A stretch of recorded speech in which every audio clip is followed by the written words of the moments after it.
Sit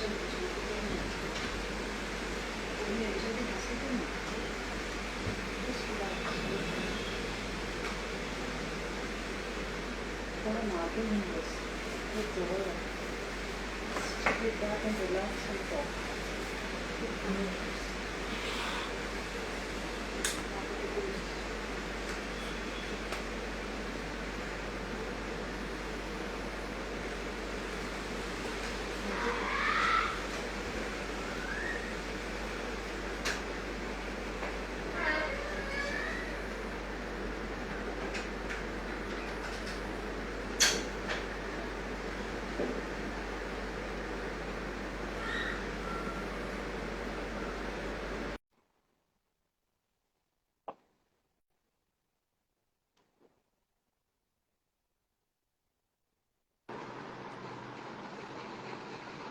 Hi, Hi, good doctor. evening.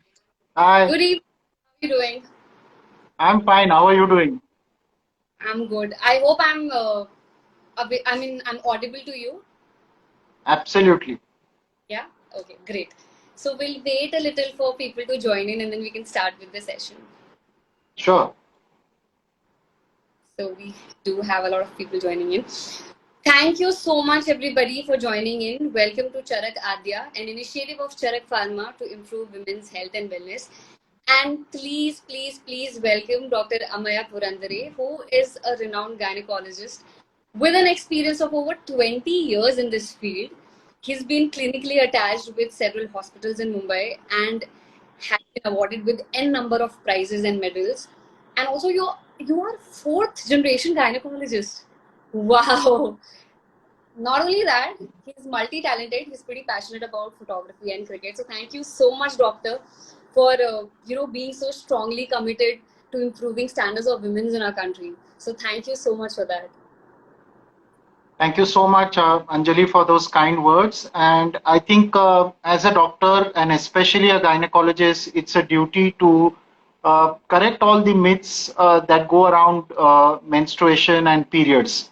Because I think that's why today's session is very, very important. And my special gratitude and thanks to Charak through this platform of Adya, where we are able to reach people and clear their doubts and ensure that they move from disease to health and wellness. So I Absolutely. think, High time we start talking about periods freely, and we overcome this whole social taboo because it's so funny.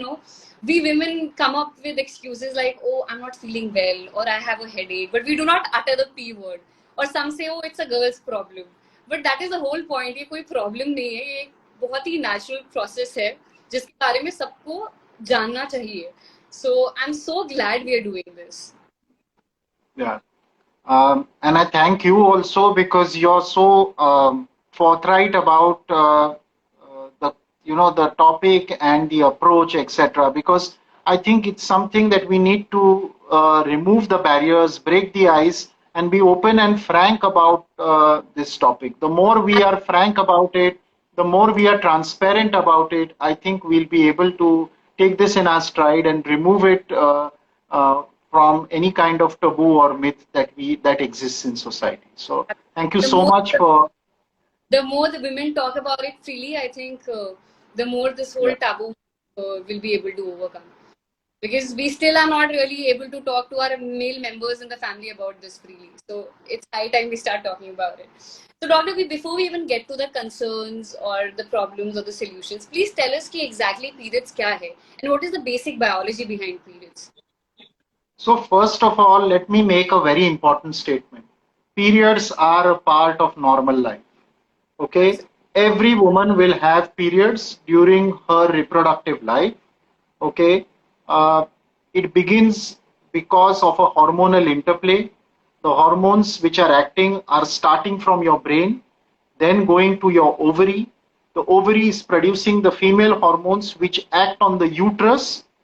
The uterus has a lining which grows in response to these hormones, and it has got a interplays, sort of it increases over the period of the month, and then in the absence of pregnancy the hormones crash, they fall down, they come down to normal before the same cycle repeats next month.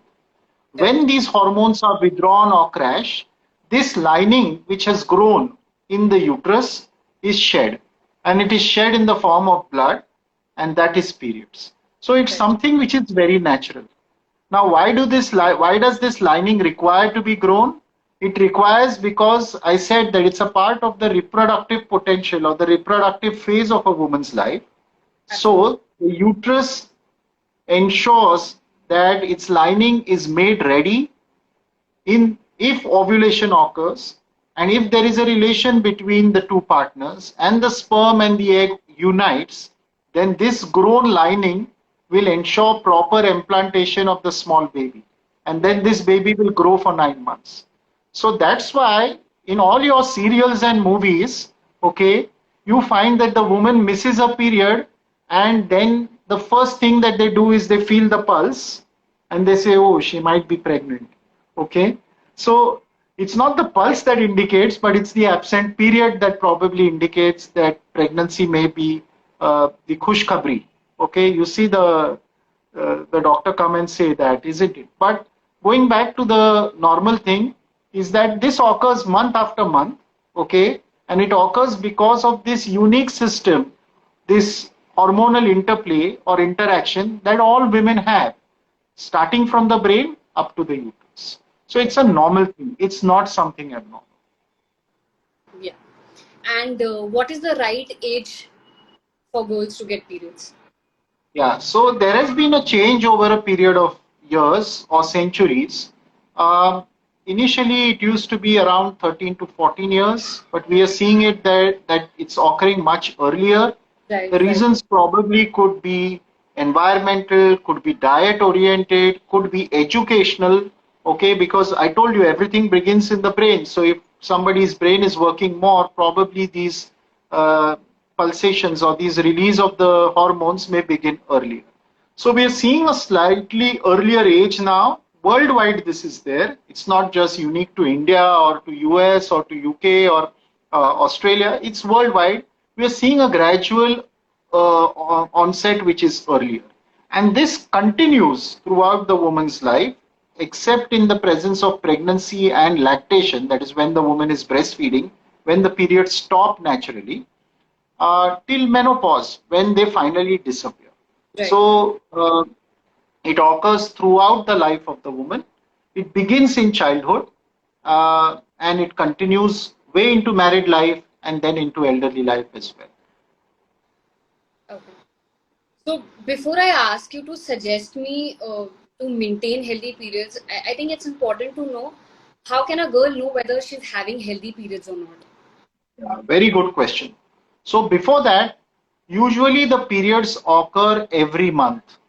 Now, Right. I say usually, and I said that every month. That doesn't mean that you have an alarm clock. Okay? The body's clock is not as accurate as your watch or your Apple Watch or your smart watch. Okay? Um, it can go a little bit off track, a little bit in the sense it could be a few days plus or minus. Okay, so don't get paranoid that, oh, last month I got it at 2 o'clock in the afternoon, so this time I didn't get it at 2 o'clock. Has my period cycle gone wrong? No. 2 or 3 days plus or minus is a common thing. Okay, so we need not worry. Okay, remember, Anjali, your mood is changes every day. Okay, right? Your mood changes in every shot as well in your movies, isn't it? You need to put on a certain mood. Similarly, each one of us, because of these hormones, okay, our moods are constantly changing, and because of our emotions, these hormones are also constantly changing. So the biological clock will vary. So that's one important point I need to make. Now, you asked me this question: when do we get worried about heavy periods? So you must remember the rule of 7. How many days there are in a week? 7 days. So if your periods last for more than 7 days in duration, then you need to get worried if this occurs repeatedly month after month. And number 2, if you soak more than if you soak more than 7 pads in 7 hours consecutively. That means you have to change your pad every hour for 7 consecutive hours. That means probably you're having heavy periods, both in quantity as well as in duration. The third important thing is, if you start passing clots during periods, then in that case, probably your periods are more than heavy. It's body's mechanism to stop the excessive bleeding. Normally, a woman will not have clots during periods. She'll have a free flow of the blood. But if it is more than normal, the body's defense or the clotting mechanisms get activated and they start controlling this blood loss. They make an attempt to control the blood loss, and therefore clots occurring repeatedly are also a matter of concern.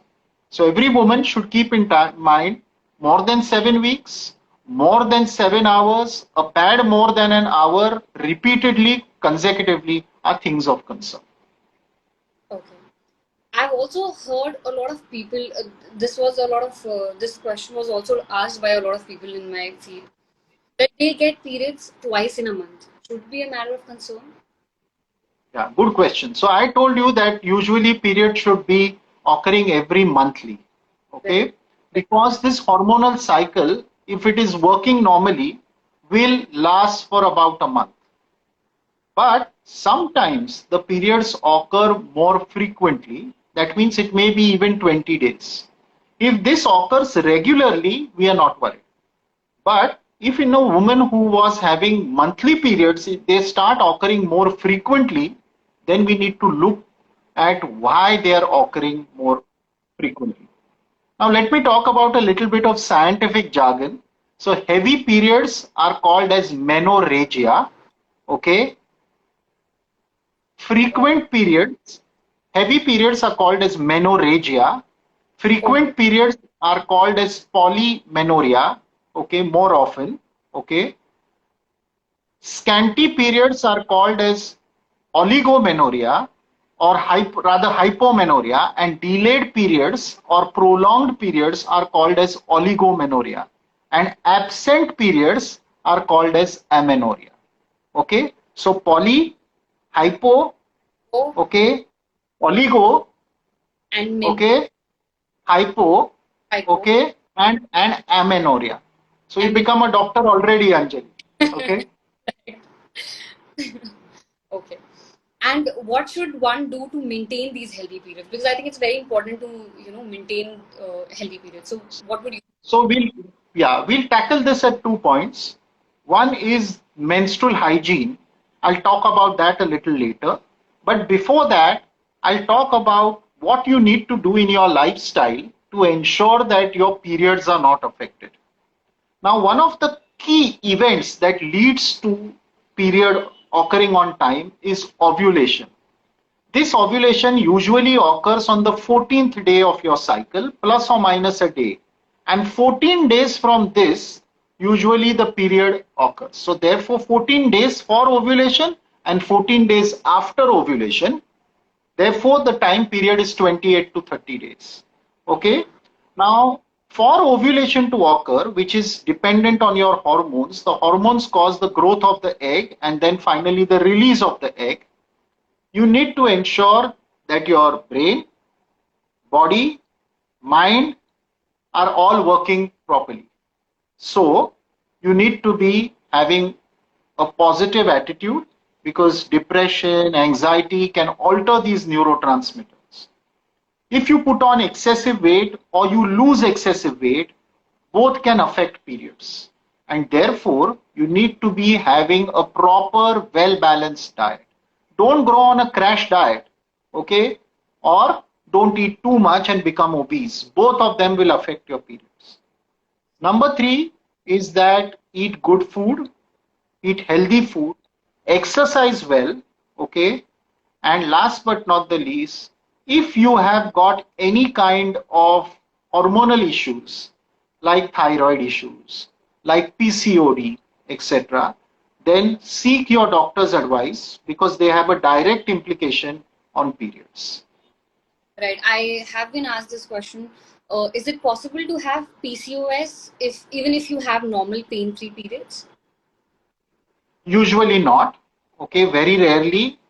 less than 10% of women who have frank PCOS will have normal periods. But 9 out of 10 patients who have PCOS will have some kind of period abnormality. In PCOS, it's usually not a heavy period to begin with. It's usually an irregular period, an unpredictable period. Then it may become heavy, then it may become scanty, and then it may stop totally temporarily.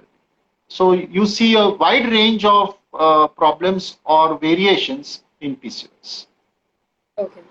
I have Madhuram Srivastav who's asking me that her periods delayed by 32 to 36 days. And this has been happening for 3 to 4 months. So, Yeah. need to worry. So medical science says that in the 12 months in a year, a woman may have some period abnormality for 1 to 2 months and she should not get worried. If it happens for more than 3 months, that's the time when she should get worried. Okay? Give the benefit of doubt to your body for a month or two, but if it occurs repeatedly, then you need to seek your doctor's advice. Now, in case of Mariam, she's saying her period is getting delayed. It's occurring later. That means the egg is not growing adequately or not rupturing on time, and that is probably leading to a delay in the period. An important cause here, like I told you, would be PCOD, would be excessive weight, would be stress, would be some medications if she is taking, okay, would be if there is an increase in her weight substantially. Okay. I have another question asked by Odysseus. She says, my question is that some young girls have acne or pimples issues past teenage. So doctors sometimes put them on a pill saying it's hormonal issue. So is it healthy? Does it affect later? Okay. We'll quickly address this issue because this is not directly related to periods. But these pills which are there, they reduce the excessive male hormone, which is responsible for producing more oil and causing increased sebum secretion, which leads to acne. So these pills reduce that. This excessive male hormone is again because of the imbalance. Normally the woman should be producing female hormones and less amount of male hormones. But if more male hormones are produced, it gets reflected in the form of acne, excessive facial hair, etc. So she is on the right track, but we don't use pills in young girls because these pills, that means girls who are 13, 14, 15 years of age, because these pills can cause closure of the epiphysis, that is the joints, and stunt the girl's height. I want to tell you something very interesting. You know what, that the onset of periods in a girl is usually preceded by the growth spurt. Okay, the girl's height increases much quicker or earlier than a boy's height. Okay, and once she goes into this growth spurt, it is inevitable that in a year or two she is going to have her first period. Okay, and when she gets her first period, she achieves about close to 96% of her adult height. So she has another 4% to grow after that. Okay? Yeah. The boy doesn't have such a period issue. So some of my friends who used to fight with the girls in my class used to often tell them that your growth stopped the moment you got your periods, while my growth continues lifelong, and that's why men are supposed to be more brainier than women. I don't agree with this, okay? I don't agree with this at all because women may stop growing in their height, but they start growing in their maturity, they start growing in their strength, and they start becoming and playing more important roles in society, in the family, much earlier than men. That's my take on it. Absolutely. I totally agree with that. So all those people who said that, I'm in total disagreement with them. We need more people like this in our society. Okay. So that's one important point. that we need to remember. And hence, if a girl gets her period very early, even though she may have a growth spurt, but in the long run, she may not grow that much and may remain stunted. So that's why it's important to get the period at the right time. Usually the time is about 13 years, 14 years is okay. If a girl doesn't get her period by 15, 16 years, she needs to be evaluated as well. Talking about periods, how can we not talk about painful ones? Because Yes. So before that, I'll talk about heavy periods and then we'll move on to painful periods.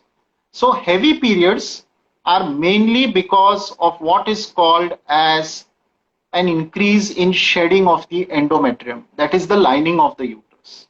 Right. This can occur because of a hormonal imbalance. It can occur because of fibroids, that is, these are non-cancerous or what are benign tumors of the uterine muscle. It can occur because of adenomyosis, which is increase or swelling in response to hormones of the uterus. It can occur also because of cancer, but it's rare because of that. And it could occur if a lady has got some blood clotting disorders. That means the blood doesn't clot in time because the clotting factors are deficient, and therefore heavy periods can occur. So you must remember some of these. These are easily diagnosable by sonography, by laparoscopy or hysteroscopy, and they are easily treatable also with the help of certain drugs which stop the bleeding or which regularize the bleeding or reduce the bleeding, to put it. The next important problem. Hormonal pills, for regulating periods, is it safe? See, they should be used as a second resource. The first thing should be using more of herbal things, okay, in diet. Or if you're not able to take diet, Charak has come up with a very, very age-old, very popular, very effective medication called as M2 Tone. It contains, it contains Ashoka Rishta, which is, strangely, I have seen it when I was in Germany.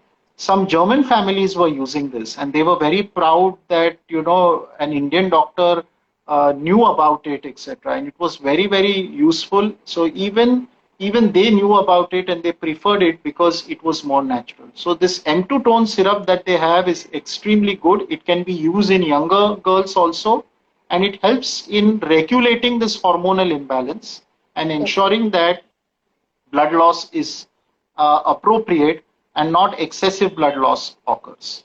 Another important thing is that if this doesn't work, then pills should be given, but pills have to be taken regularly. Pills are safe overall, except in those who have had some kind of cardiovascular problem, like, who have got clotting, hyperclotting disorders, etc. Let your doctor take a decision on that. But overall, they are safe, they are beneficial, they reduce the risk of cancer in the long term. Ovarian cancer, endometrial cancer, rectal cancer. So they are very good. And since they regulate the amount of hormones and they regulate the amount of blood loss, they ensure that the woman doesn't land up being anemic. One very important thing in heavy periods is that over a period of time, the woman becomes anemic.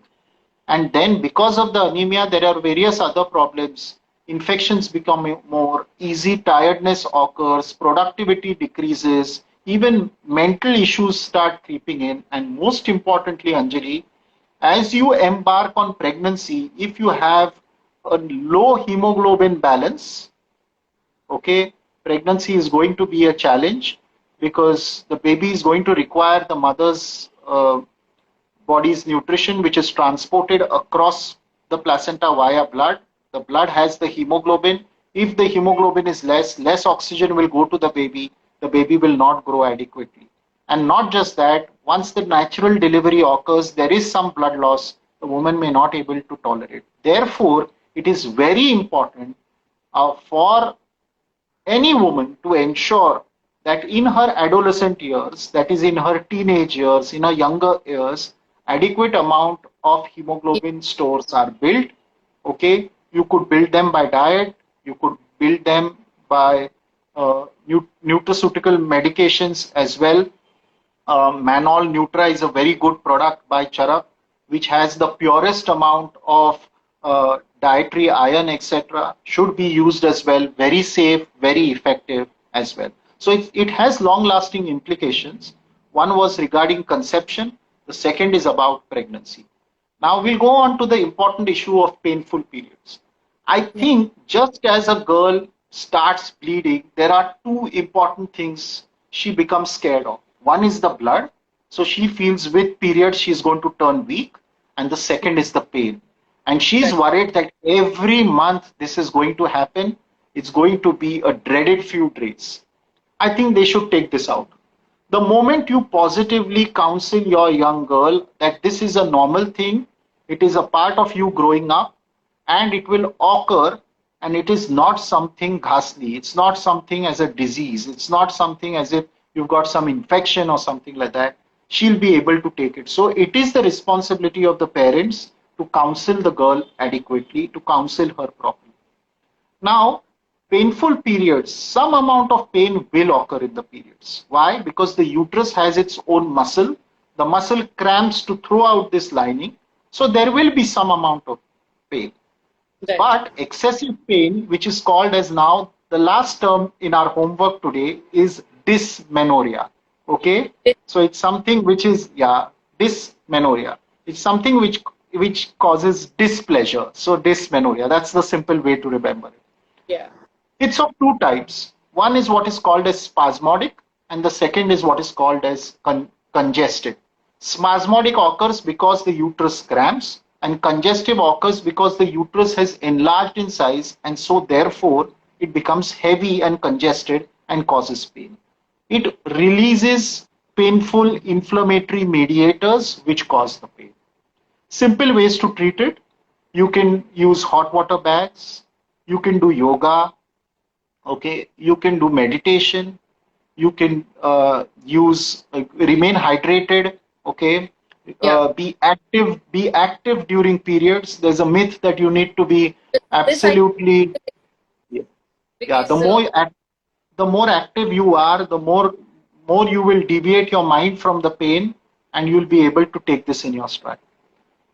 So these are good ways to treat it. Other ways could be using painkillers, but painkillers have their own problems. They have to be used in proper dosages, okay, and with your doctor's advice. If it is any form of spasmodic dysmenorrhea which occurs again and again, you just can't get up from the bed, you can't go to school or to work or to college, then you need to seek your doctor's advice. It could be either because, like I told you, there's some fibroid which is causing the uterus to cramp up, or there's some swelling, etc. You need to think about it. But we have effective treatment there, which will, if taken properly, will help in reducing the dysmenorrhea. The pills, which are the hormonal medications, also help in reducing dysmenorrhea, and we have a lot of good products, even in Ayurveda, okay, which will help in reducing dysmenorrhea as well. But uh, if you need to take a painkiller, take the doctor's advice, and he or she will guide you, which is the right painkiller, what is the right dose, when do you start. okay. But it is safe to take painkillers when you're on periods, Yes, right? yes, of course. If you require them, you will take them, isn't it? Okay, you can't stop your work. You can't cancel your shooting schedule for this, isn't it? Right. Uh, I've also heard about toxic shock syndrome. Can you tell a bit about that, or if pads or tampons or menstrual cup? So let's move on to the important aspect about menstrual hygiene. Yeah. Just like we have personal hygiene, okay, where we groom our hair, we groom our skin. I mean, you guys are the best to tell us what secrets you do for this glowing skin and this lovely hair, etc.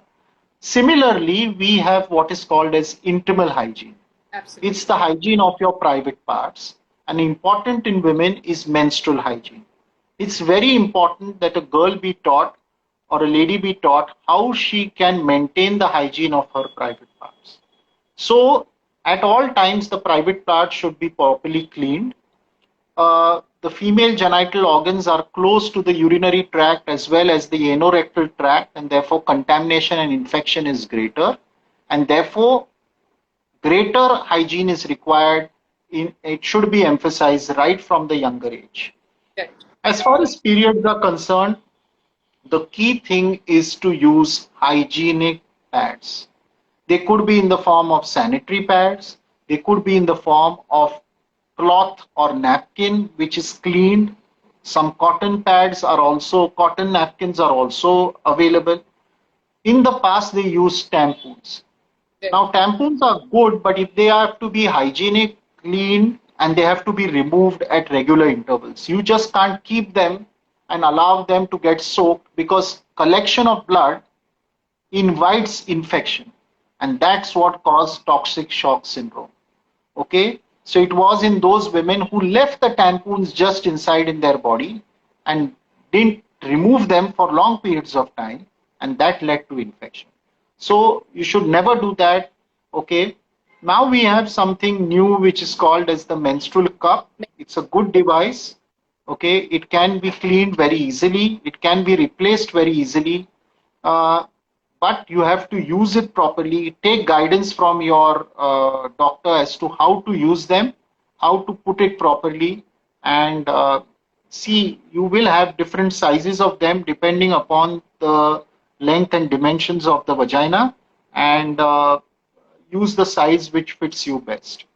Now, it's very important that these pads be, or whatever the device, be removed at regular intervals.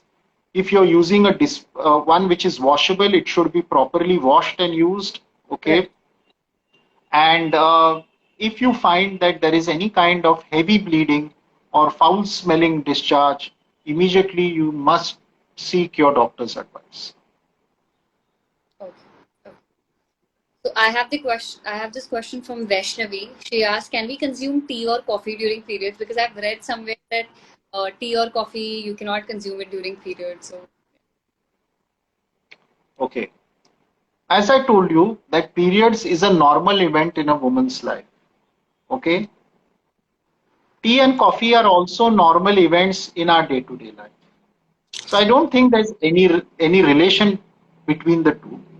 But anything in excess is bad for our diet. Okay.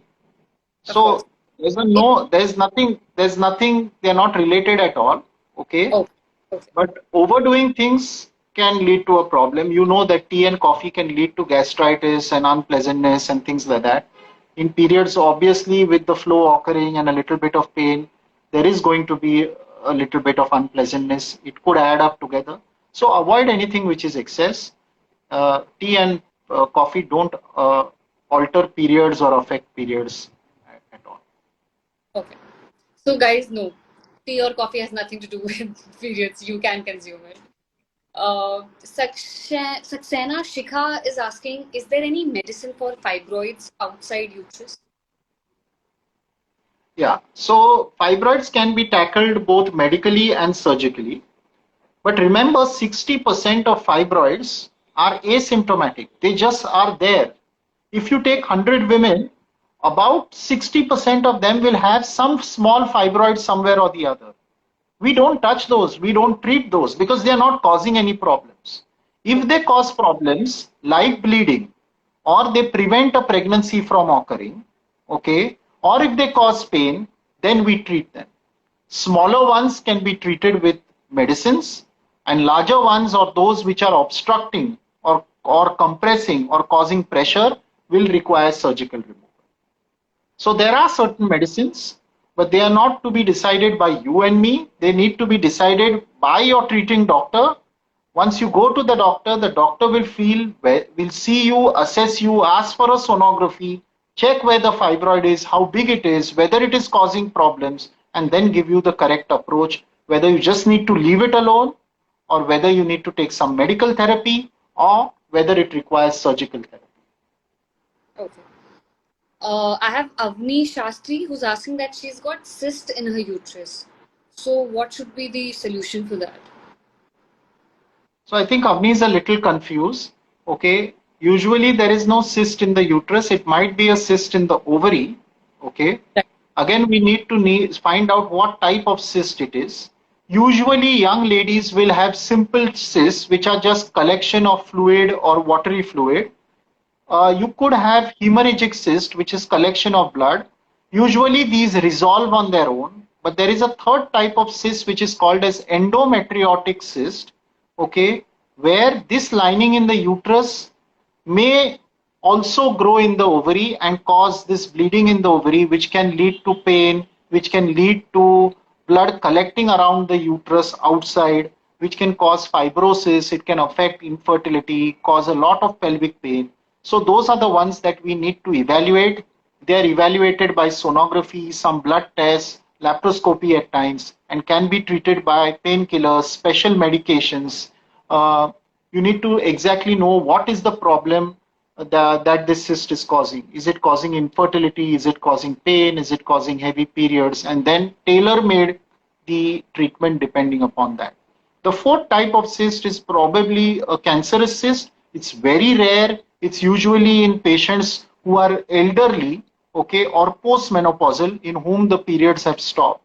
There, Right. the approach is different. We need to then take a biopsy and find out what is wrong and then remove that cyst at the earliest. But generally, these cysts are called as functional cysts. They are because of hormonal imbalance and they resolve in a month or two. Okay. Okay. And Iram is asking, these products that are available in market, for like the washes that we get to use in the genital parts, are they good? Should they be used? Yeah. So the ones which are by genuine pharmaceutical companies are really good. Okay, you should be using them. Okay. Charak has an excellent wash and a gel which is called as Femiplex, okay, which contains natural medications or natural components. What these do is that they remove the germs which can cause infection from those private parts. What this does is the bad elements are removed, so the good elements will grow. The normal defensive bacteria, the ones which are good in and which will fight these off, are allowed to grow and dominate, and hence they are produced. They are what are called as lactobacilli. Okay, they produce lactic acid, and this lactic acid, any infectious bad germ which comes there, this lactic acid just goes and the acid destroys that germ. So it's very essential that every woman in her private parts have the adequate amount of lactic acid. That means have adequate amount of lactobacilli. These lactobacilli are also present in our gut, and that's why how much ever you eat from the roadside, always you don't land up with diarrhea. Okay. Right. Right. Uh, this is something important that we need to talk about. That for some people, PMS is really extreme. I mean, it is so extreme to a point that they actually get depressed, they get suicidal thoughts. How do we overcome that? How do we get rid of that? Yeah. So I think PMS is something which is not a hype. It's something which is genuine. Right. Different women will react differently, and we must respect those women who have PMS. More importantly, we must help them tide over those tough times in their lives. The reason is because this occurs repeatedly. Now, till now, we've talked about menstrual issues with respect to quantity, so more quantity, more frequent, less frequent, painful, not painful. PMS is one more variant of a period problem. To put it simply, PMS stands for premenstrual syndrome. Okay, the correct term psychiatrically is to call it as PMDD or premenstrual dysphoric disorder. Okay, that's those severe kind of patients that you are talking about. Now, why does PMS occur? Let me explain simply. We all said that periods could be an unpleasant event. It could put your psyche into stress. It could lead to a crappy feeling. And then, whatever you want to put an excuse to, you start saying it's because of the periods. So, you get a headache, it's because of the periods. You get muscle cramps in your legs, it's because of your periods. You get your tummy upset, it's because of the periods. You get hair loss, it's because of the periods. You start crying, it's because of the periods. You feel depressed and you have these bad thoughts, it's all because of the periods. So the triggering point is the period, and that's why it's called as premenstrual syndrome, because it's thought to be around the time of menses. So the period is the event, and these are psychosomatic symptoms. Psychic and somatic, that means bodily symptom. It's a way to express that unpleasantness. Why does this occur? It occurs because you can't take the hormonal change. Your body cannot accept, adapt to the hormonal change. It could be because of certain neurotransmitters. It could be because of your personality that this could occur. And it could be because of certain neurotransmitters in the body which trigger off anxiety, panic, pain, unpleasantness, depression. So that's why I said it's a sort of a psychosomatic issue. There is a mental health issue. It's a minor one usually, can be usually treated with positive reinforcement, good counseling, some medications which put your mood right, okay, and hormonal correction. There are certain pills which are now found to be useful, which not only regulate your periods, but they also help in reducing the symptoms associated with PMS. How do they do that? They ensure that this hormonal withdrawal which occurs around the time of periods is minimized, gradual, the transition is smooth, so you don't experience it so drastically, so the triggers are not set off. So that is all about PMS. How do we naturally tackle PMS? It's very simple. Okay, think positive, be active, do meditation or some form of breathing exercise or some form of yoga. It will tone down all these negative thoughts and negative vibes. And drink a lot of water, be well hydrated, okay, enjoy life, laugh, smile, okay, and love others. That will be the way to tackle PMS. Absolutely. I think I totally agree with that. Not only during periods, but otherwise too. This is the mantra that needs to be followed for sure. So, anything else? Anything that you think I'm missing that you would want to share, Doctor? I thought you'll ask me the first question would be, can we take COVID vaccine during period or not? That But I was, think enough has been said on this, yeah, okay? I think the priority should be given to the vaccine, okay? The period is a normal part of a woman's life. It has nothing to do with the vaccine. If your slot, your time is scheduled to take the vaccine, please go and take the vaccine, okay? The earlier you take the vaccine, the more protected you are from COVID, and we will achieve pre-COVID times as more sooner, the more of us start getting completely vaccinated. So don't please listen to the viral videos on WhatsApp, okay, the forwards, etc. Okay, rather you spend the same time on Anjali's Instagram or the Charak's Instagram and listen to how Anjali is spending her day-to-day life positively and take the tips from the Charak Insta page so that you can use all that to have a positive and healthy lifestyle. absolutely, Doctor. Thank you so much. I think it was a wonderful session. We've pretty much cleared all the doubts everybody had, whether it was So there is a question that I want to ask you, Anjali. Okay. Uh, I want to ask you that people say that you are a mixture of Preeti Zinta and Anushka Sharma. Okay. This is not me. This is your fans who I did a little bit of I will Googling about. tell you, forget me having fans, Doctor, you really have fans. Because when I posted that, that I was going to be coming live with you, I did have people who messaged me saying, "Oh, the Doctor is fun. You're going to be having a wonderful session with him." So you surely do have fans.